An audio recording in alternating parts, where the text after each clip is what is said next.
1.1 question number 1 first part में इन दोनों numbers का HCF फाइंड करना है। इन दोनों नंबर्स का HCF फाइंड करना है by Euclid's division algorithm method. Euclid division algorithm method से इन दोनों का HCF फाइंड करना है। अब इन दोनों में ग्रेटर नंबर 225 है, तो जो ग्रेटर नंबर है उसको हम स्मॉलर नंबर से डिवाइड करेंगे। यहाँ पर देखिए अब 225 को हमने 135 से डिवाइड किया, पहले 1 से गया 135 आया, माइनस किया, रिमाइंडर आ गया 90। अब इस 90 से डिवाइड करेंगे इस 135 को, यानी कि जो पहले डिवाइजर था अब वो डिविडेंड हो गया। तो 90 से 135 को डिवाइड करेंगे, 1 से हुआ डिवाइड, 90 आ गया, माइनस करके रिमाइंडर आया 45। अब इसके बाद 45 को डिवाइड करेंगे, 45 से डिवाइड करेंगे 90 को, यानी कि अब ये बन गया डिविडेंड जो पहले डिवाइजर था। तो अब ये डिवाइड हो गया, आ गया रिमाइंडर 0। तो इस तरह से हम लगातार तब तक डिवाइड करते हैं जब तक कि रिमाइंडर 0 ना आ जाए। जब रिमाइंडर 0 आ जाए तो बस यहाँ तक रुक जाएंगे। ये कहलाता है कंटिन्यू डिवीजन मेथड, बार बार डिवाइड करते चले जाते हैं। अब ये 3 बार हमने डिवाइड किया है, तो 3 स्टेप्स में ही हम लिखेंगे। यहाँ पर स्टेप 1 क्या मेथड यूज करेंगे, dividend is equal to divisor into quotient plus remainder. तो जो पहला वाला डिवाइड है इसमें डिविडेंड है 225, divisor 135, quotient 1, remainder 90। Dividend 225, divisor 135, quotient 1 हो गया, प्लस रिमाइंडर 90। ये हो गया स्टेप 1। स्टेप 2 में जो सेकेंड डिवीजन है इसको लिखेंगे, डिविडेंड 135 है, डिवाइजर 90, क्वोशेंट 1 और रिमाइंडर है 45 प्लस 45, यानी कि dividend is equal to divisor into quotient plus remainder. Step 3 में इसे देखेंगे, यहाँ पर डिविडेंड 90 है, तो 90 is equal to divisor 45 into quotient 2 plus remainder 0। और सबसे लास्ट में जब रिमाइंडर 0 आया है तो किससे डिवाइड करने पर रिमाइंडर 0 आया, 45 से डिवाइड करने पर रिमाइंडर 0 आया। तो ये आखिरी बार में जिस नंबर से हमने डिवाइड किया है, जिससे डिवाइड करके रिमाइंडर 0 आया है, वही नंबर HCF कहलाता है। Therefore HCF is equal to 45। इसलिए इस क्वेश्चन का HCF होगा 45। पार्ट इसमें ये दोनों नंबर है 196, 38220। ग्रेटर नंबर ये है, स्मॉलर ये है। इस ग्रेटर नंबर को हम 196 से डिवाइड करेंगे, तो ये सामने हमने डिवाइड किया हुआ है, ये पहले 1 से डिवाइड होगा, 196 आएगा, माइनस करेंगे, रिमाइंडर आएगा 6, ऊपर से हमने उतार लिया 2, फिर ये 9 से डिवाइड हुआ, 1764 आ गया, इसमें से इसे माइनस करेंगे, 98 आएगा, फिर ऊपर से ये 0 आ गया। इसके बाद ये 196 5 जा 980, रिमाइंडर आ गया 0। यहाँ पर हमने एक बार ही डिवाइड किया है, हम ये नहीं कहेंगे कि हमने 3 बार डिवाइड किया है। हमने यहाँ पर ये जो डिवीजन है ये एक ही डिवीजन है, यानी कि एक बार इस नंबर को इस नंबर से डिवाइड करने पर रिमाइंडर 0 आ गया। इसका मतलब ये हुआ कि इस क्वेश्चन में सिर्फ एक स्टेप रहेगा, एक स्टेप में इसका आंसर लिखेंगे, और 196 से डिवाइड करके रिमाइंडर 0 आया है, इसलिए इन दोनों नंबर्स का HCF होगा 196। देखिए थर्ड पार्ट इसका, ये क्वेश्चन 1 का ही थर्ड पार्ट है। नंबर्स हैं 867 एंड 255। इन दोनों नंबर्स का हमें HCF फाइंड करना है। ग्रेटर नंबर इज 867, तो इस 867 को 255 से हम डिवाइड करेंगे। ग्रेटर नंबर को स्मॉलर नंबर से डिवाइड करते हैं। इसको डिवाइड करेंगे 3 से डिवाइड होगा, 765 आया, पूरा का पूरा ये डिवाइड हो गया। रिमाइंडर आ गया 102। अब इस 102 से डिवाइड करेंगे 255 को, ये नंबर आ जाएगा यहाँ पर।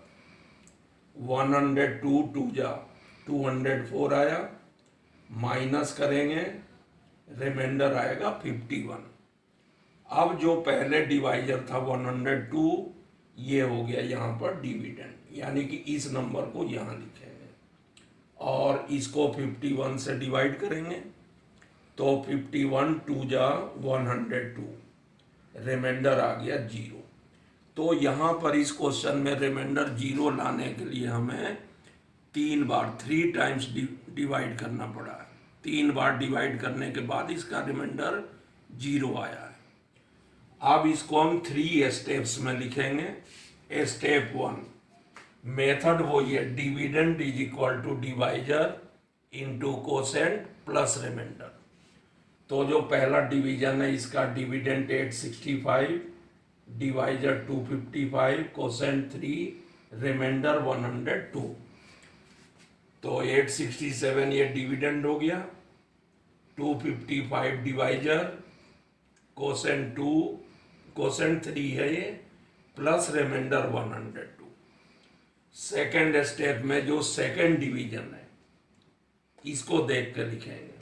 इस बार डिविडेंड है 255, divisor 102 into quotient 2 plus remainder है 51।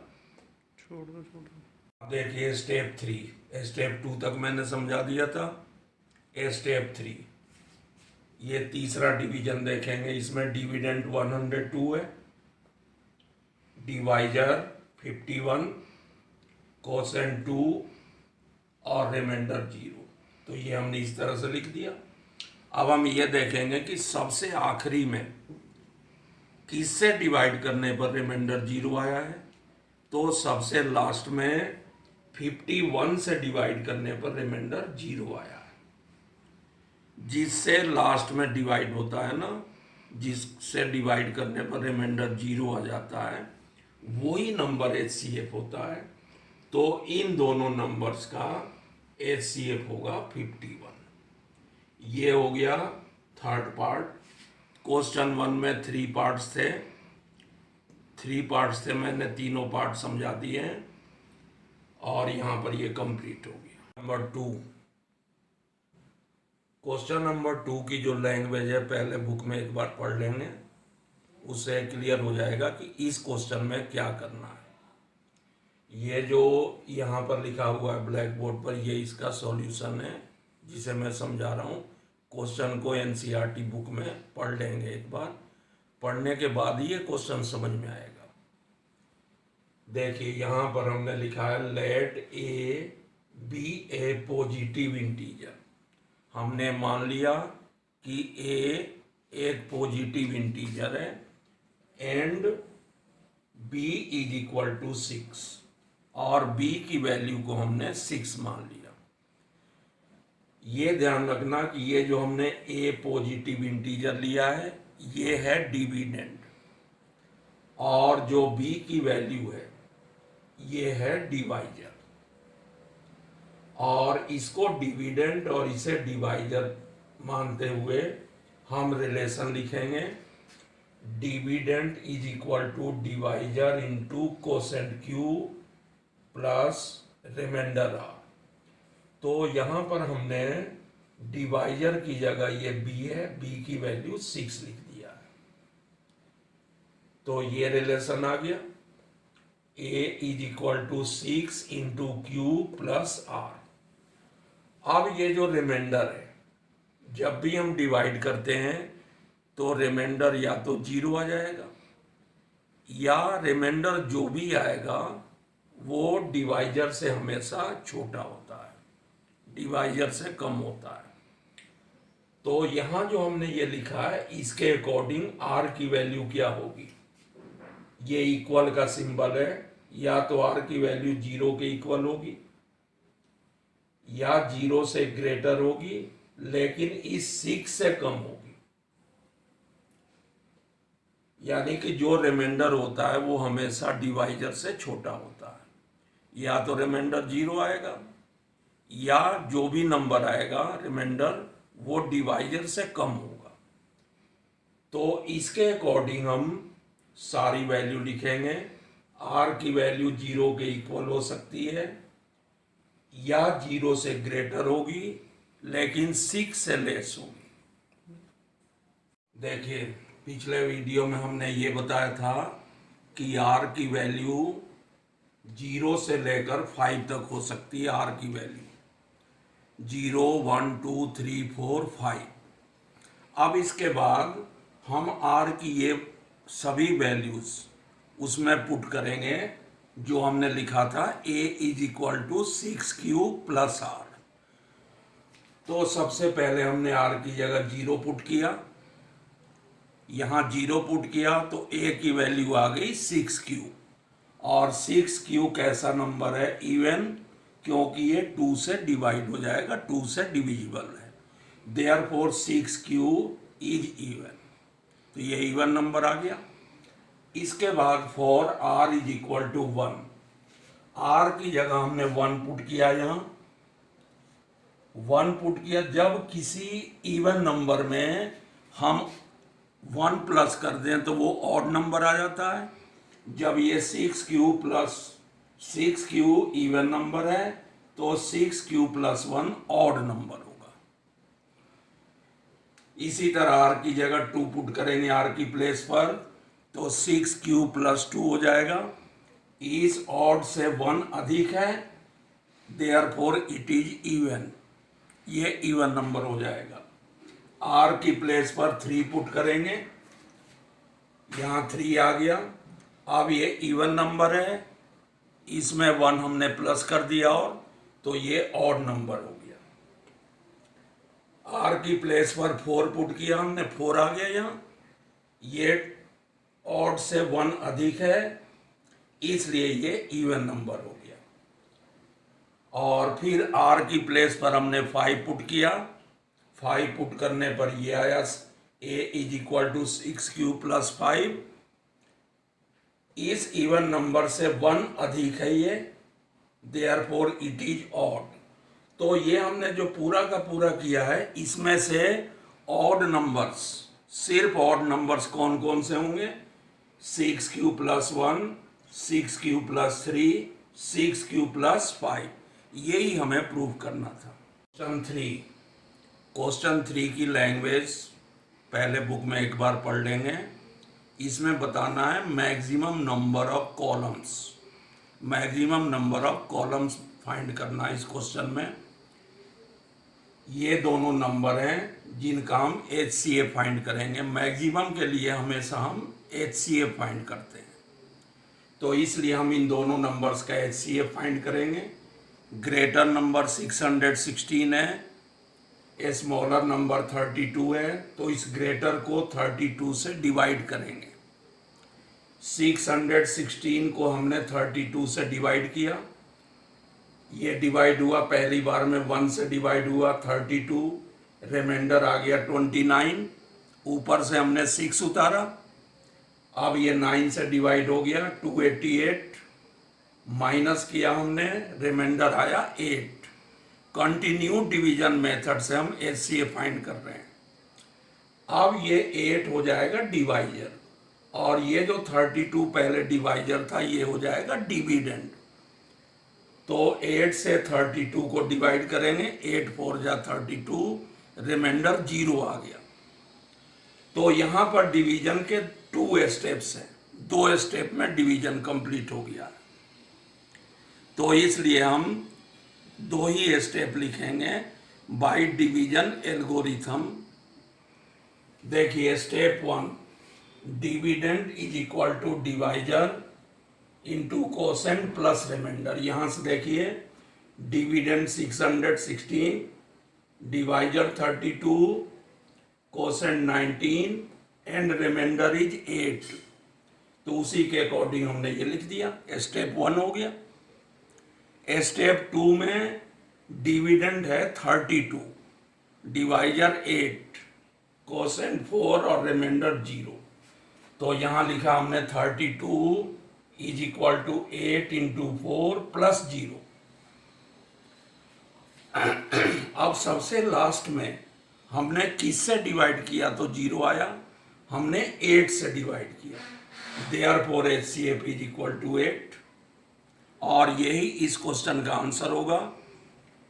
आंसर लिख लेंगे हम, maximum number of columns is equal to 8। इसकी जो लैंग्वेज है पहले बुक में एक बार पढ़ लेंगे तो ये पता चल जाएगा कि हमें फाइंड क्या करना है, हमें क्या बताना है।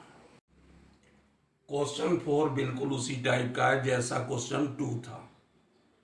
2 के मेथड से जैसे हमने क्वेश्चन 2 किया था उसी तरह से हम 4 करेंगे। Let a b a positive integer. हम ये मान लेंगे कि ए एक पॉजिटिव इंटीजर है and b is equal to 6 नहीं 3 होगा यहां, बी इज इक्वल टू 3।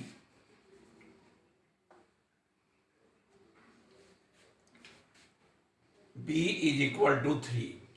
यहां पर ए है डिविडेंड और बी होगा डिवाइजर। ये 3 हमने कहां से लिखा, ये क्वेश्चन की लैंग्वेज को पढ़ने से तुम्हें पता चलेगा कि यहाँ 3, बी की वैल्यू 3 क्यों आई है। अब ये डिविडेंड है, ये डिवाइजर है।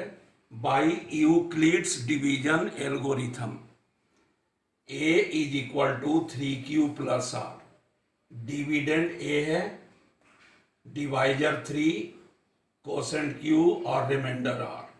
और ये मैं पहले बता चुका हूं कि रिमाइंडर या तो 0 होगा या 0 से ग्रेटर होगा, लेकिन डिवाइजर से छोटा होगा, डिवाइजर से कम होता है।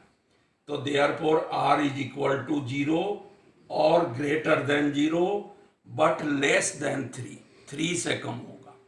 तो इसके अकॉर्डिंग अब r की वैल्यू क्या हो जाएगी, r की वैल्यू 0 के इक्वल भी हो सकता है। इसके अकॉर्डिंग r की वैल्यू होगी 0, 1, 2, इस 3 से कम होगी। तो ये 3 वैल्यू आ गई रिमाइंडर की। अब इन तीनों वैल्यू को बारी बारी से हम इस इक्वेशन में r की प्लेस पर पुट करेंगे। For r is equal to 0, पहली बार में हम इस r की जगह 0 रखेंगे। यहां हमने 0 पुट कर दिया, 3q प्लस 0 तो ये आ गया 3q। अब इसका स्क्वायर करना है, यानी कि जो वैल्यू आई है उसका स्क्वायर करना है। तो A square is equal to 3q का हमने स्क्वायर कर दिया। स्क्वायर करने पर ये आएगा 9q स्क्वायर। अब हम इस 9q स्क्वायर को लिख सकते हैं 3 इंटू 3q स्क्वायर। ये ध्यान रखना, ये स्क्वायर ब्रैकेट के ऊपर नहीं है, ब्रैकेट के अंदर ही। और हमने इस 3q स्क्वायर को m मान लिया। m कोई भी इंटीजर हो सकता है, तो हमने इसकी जगह 3q स्क्वायर की जगह m पुट कर दिया। तो ये आ गया 3m के फॉर्म में। अभी ये क्वेश्चन कंप्लीट नहीं हुआ है, ये तो हमने r इज इक्वल टू 0 के लिए किया बस। तो ये 3m के फॉर्म में आ गया, प्लेस पर 0 पुट किया था। अब r की प्लेस पर हम 1 पुट करेंगे, तो हमने r की जगह यहाँ 1 रख दिया। अब इसके बाद ये वैल्यू आ गई 3q प्लस 1। अब हम 3q प्लस 1 का होल स्क्वायर करेंगे। ये क्वेश्चन की लैंग्वेज में लिखा है कि स्क्वायर करने के बाद जो आए वो या तो 3m के फॉर्म में आए या 3m प्लस 1 के फॉर्म में लाएं। तो उसी फॉर्म में हम लाएंगे इसे। तो r की जगह हमने 1 पुट कर दिया, a की वैल्यू ये आ गई। स्क्वायर करेंगे, a square is equal to इसका होल स्क्वायर करेंगे। अब यहाँ पर फॉर्मूला यूज करेंगे A plus B whole square, A square plus B square plus 2ab। उस फॉर्मूला से ये वैल्यू आ गई। अब इस वैल्यू को हमने कैसे लिखा, 9q स्क्वायर, फिर हमने लिख दिया 6q को और प्लस 1। उसके बाद हमने इन दोनों टर्म में से, जो शुरू के दो टर्म है, इनमें से 3 कॉमन लिया। तो 3 कॉमन लेने पर यहाँ 3 आएगा, यहाँ 2 बचेगा। तो ये फॉर्म आ गया इन दोनों में से 3 कॉमन लेने पर, और आगे प्लस 1 है ही। उसके बाद हमने ये जो ब्रैकेट है, इस ब्रैकेट की वैल्यू को हमने m मान लिया। तो ये हो जाएगा 3m प्लस 1। m हमने किसे माना, इसे माना है, इस वैल्यू को। ये कोई भी इंटीजर हो सकता है। तो इस तरह स्क्वायर करने के बाद ये 3m प्लस 1 के फॉर्म में आ गया। नहीं चल रहा है अभी। हमने r की वैल्यू पहले 0 पुट कर किया, उसके बाद 1 पुट किया। अब हम r की प्लेस पर 2 पुट करेंगे। For r is equal to 2, a is equal to 3q plus r की जगह यहाँ 2 आ गया। तो ये a की वैल्यू आ गई 3q प्लस 2। अब हम इसका स्क्वायर करेंगे, तो a स्क्वायर, इसका होल स्क्वायर होगा। ये हमने इसका होल स्क्वायर किया। अब यहाँ पर फॉर्मूला यूज करेंगे a plus B whole square. a है 3q, b है 2। क्या होता है, a square plus b square plus 2ab। तो a स्क्वायर 3q का स्क्वायर ये आ गया, b स्क्वायर 2 का स्क्वायर 4 आ गया, 2ab 2 इंटू 3q इंटू 2, 2 3 जा 6, 2 जा 12q आ जाएगा। तो a square plus b square plus 2ab ये आ गया। इसको हमने लिख लिया। फिर इस 12q को लिख दिया, 4 को सबसे लास्ट में लिख दिया है, सबसे आखिरी में हमने 4 को लिख दिया। फिर इसे ऐसे लिखा, इसे भी ऐसे लिख लेंगे, और 4 को हमने लिखा 3 प्लस 1। जहां पर 4 है उस 4 की जगह हमने लिख दिया 3 प्लस 1। 3 प्लस 1 4 ही होता है। अब इन तीनों में से जो शुरू के 3 टर्म है, इनमें से 3 कॉमन लेंगे। 3 हमने कॉमन लिया, तो यहां आ गया 3q स्क्वायर। 3 4 जा 12 होता है 4q, और यहां से 3 हमने कॉमन लिया तो 1 आएगा। ब्रैकेट क्लोज हो गया यहाँ, और आगे प्लस 1 है। अब ये जो ब्रैकेट आ गया, इस ब्रैकेट की वैल्यू को हम m मान लेंगे। इस पूरे ब्रैकेट की वैल्यू को हम m मानेंगे। m कोई भी इंटीजर हो सकता है। तो ये हो गया 3, पूरे ब्रैकेट की वैल्यू हो गई m, और आगे क्या है प्लस 1। तो ये हो गया 3m प्लस 1। m की वैल्यू ये ब्रैकेट है। तो देखिए इस क्वेश्चन में हमने ये दिखाया कि r की जगह 0 पुट करें, r की प्लेस पर 1 पुट करें, या r की प्लेस पर 2 पुट करें। तीनों कंडीशन में जो a की वैल्यू आएगी उसका स्क्वायर करने पर जो आएगा वो या तो 3m के फॉर्म में होगा या 3m प्लस 1 के फॉर्म में होगा। r इज इक्वल टू 0 के लिए तो 3m के फॉर्म में आया था। r is equal to 1, r is equal to 2 के लिए 3m प्लस 1 के फॉर्म में आ गया है।